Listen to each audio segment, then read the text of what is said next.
tires are kind of at their temperature peak exiting turn 1 and turn 3. So when you go into 2 and 4, there's much less of a margin for error. What's up, guys? I'm Alexander Rossi, IndyCar driver for Andretti Autosport. I drive the number 27 Napa AutoNation Honda, and I won the 2016 Indy 500.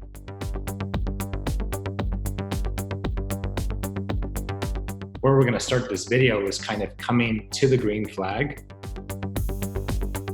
So you roll off on the beginning of what is 4 kind of pace and parade laps. So the first one, you kind of do a salute to the fans. So the first lap is very slow and you're kind of just waving to the fans. And then the second and third lap, you go single file. And that's when you get the engine temperature, the tire temperature, the brake temperature, all to the levels that you want. And the team's kind of talking you through that. And then your final lap, you form back into the grid formation, 11 rows of 3.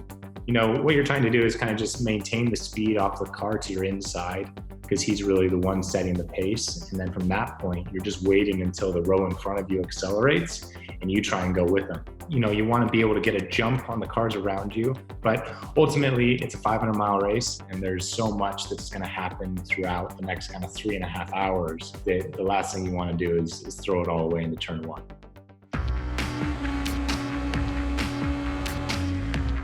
As we're going into turn 1, this is the first time that you're actually seeing the grandstands full. And because of that, it looks a lot narrower than it's looked for all the previous 2 weeks that you've been practicing, because the light's not coming in. There's different kind of shadows and reflections that you see. So it's actually kind of intimidating the first time you go through there, because you're like, oh, is it different? Obviously it's not. But it takes your mind kind of 3 or 4 laps to actually adjust to the kind of the visual sensation. So going into turn 1, there's cars that are taking a bigger risk than other cars for sure. Going 2 wide or 3 wide through turn 1, you can only do on starts and restarts. And the reason for that is because you're accelerating from such a slower speed out of turn 4 that by the time you get to turn 1, you're only doing 180, 190 miles an hour. And while that's still fast, it's a lot different than approaching turn 1 at 240 miles an hour. So your margin for being able to explore different lines really exists only on starts and restarts. And then from there, you kind of see it fall into more single file type racing.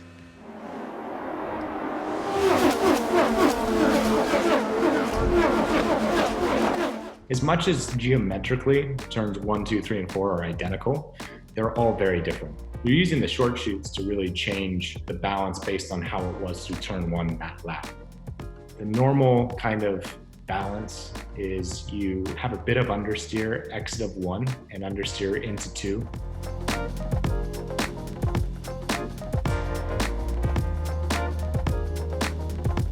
Between the short chute at 1 and 2, you are usually stiffening your rear bar, your rear anti-roll bar, softening your front anti-roll bar,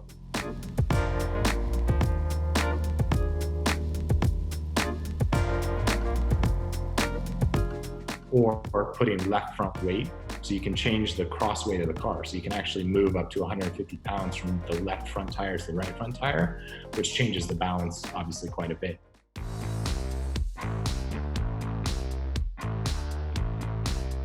So in terms of the easiest places to crash, I mean, it's really different for each driver. It's usually turns 2 or 4. While exiting turn 2, Montoya's Verizon Chevrolet loses control and slaps the outside wall. The tires are kind of at their temperature peak exiting turn 1 and turn 3. So when you go into 2 and 4, there's much less of a margin for error. Whereas when you're entering 1 and 3, they have the entire straightaway to cool down and kind of re-center themselves. Whereas the short chutes between 1 and 2 and 3 and 4 don't allow the tires really to cool down enough. So you have to be super precise with what you do, or the penalties kind of just exponentially bigger.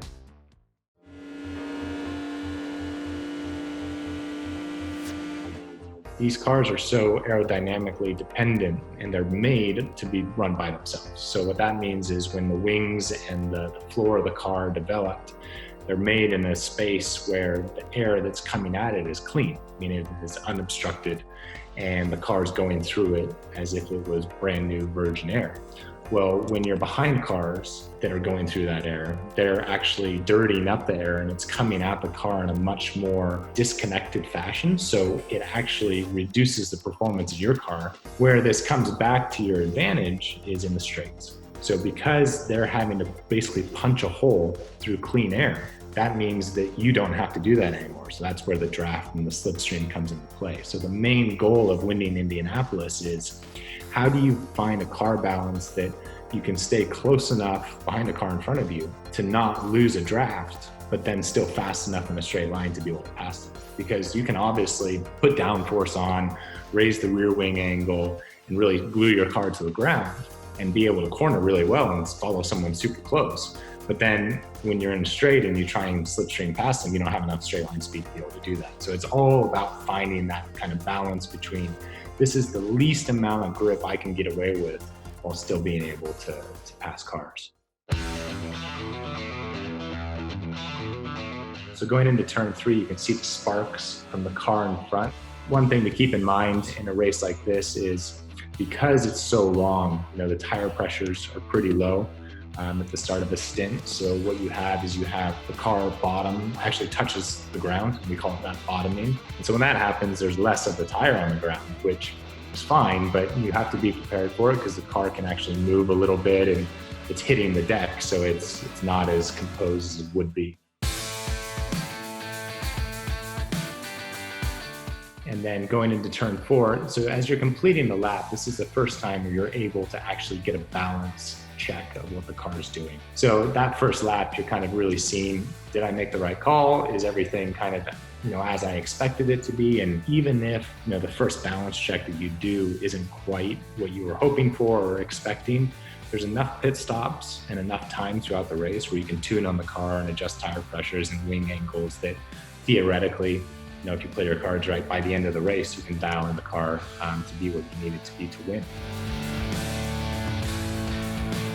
So as you start lap 2, it's at this point where you kind of have an idea of what the car is doing, and you start to analyze people's strengths and weaknesses and start trying to understand your areas of attack as the day goes on.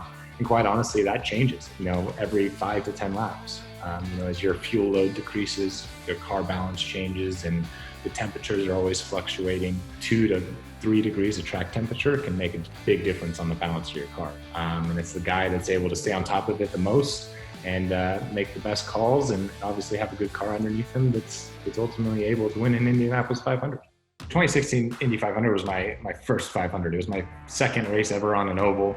Throughout the race, we were having a lot of problems refueling the car. Every time we came into the pits, I'd fall back. I'd lose positions because we were taking longer to put fuel in the car. My strategist and team owner, Brian Herta, came up with a strategy. It was kind of like a high risk, just roll the dice, why not? We're going to try and do one less pit stop than everyone else and save fuel. So we're going to try and just eliminate stopping one final time and stretch our fuel to make it to the end.